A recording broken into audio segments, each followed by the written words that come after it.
Hey guys, I'm Rubio. Welcome to yet another episode of Marriage Monday. Today I'm talking about respecting your differences. And this is something that once you've been married, probably over a year, once you've the honeymoon phase has gone away, now you truly know each other. You know your likes and dislikes, you definitely know your differences at this time. And sometimes it could be hard because we tend to want to mold people to be how we are.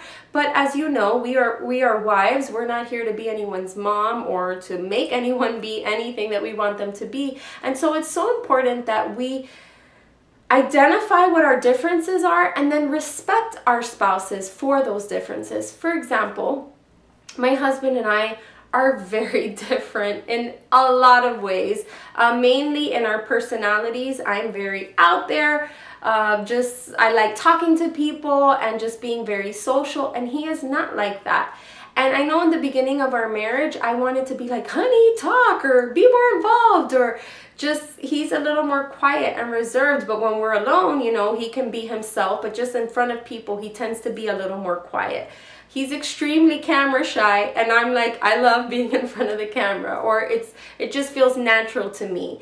And so in the beginning, this was just a little difficult because, like I said, I wanted him to be more like me. And so then it would kind of make me down if I felt like he wasn't responding in just certain social settings the way I thought he should. Another example is he's extremely organized and he's just a cleaner. He just gets home and he starts cleaning. And I'm not really like that. I'm not one to wake up and make my bed. He is. But a lot of the things that he is, I'm not, and a lot of the things that I am, he isn't.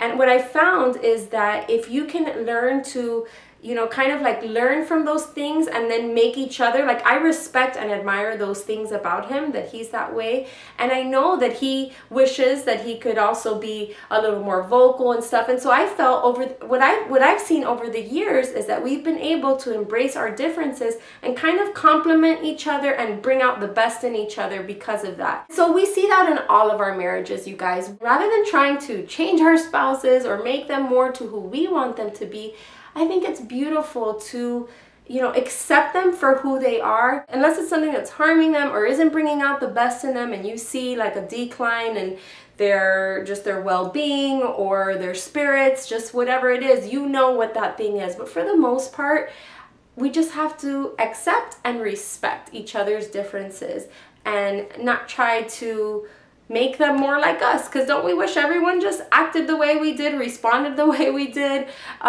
Sometimes we just want people, and that's where the judging comes, where we just want people to just be like us, and we can't understand when they're not like us. And so in marriage that happens too, where you just want to mold the person to be who you are. And it doesn't always work out because eventually the person's going to feel suffocated and they're just not going to be themselves. So I think one of the most beautiful things in a relationship is just respecting your differences and learning how to complement each other within those differences. But I think that if you can respect each other and your spouse knows that, like my husband, even though he doesn't like to be in front of the camera, he'll film something for me. He'll let me film wherever we go because he knows that that's something that I like to do. And so he's totally respectful and allows me to be me. Those are my thoughts on a little topic that I had in my mind. Let me know your thoughts, guys, just about respecting your differences. Are you different than your husband? Are you opposites attract here? What do you think about that? And how do you make it work? How do you make your differences work in your marriage? Let me know in the comments below. And like always, if you have any questions on any relationship topics, leave them below. And you never know, I might be answering your questions in one of my next videos. Thanks, guys. Bye-bye. It takes more than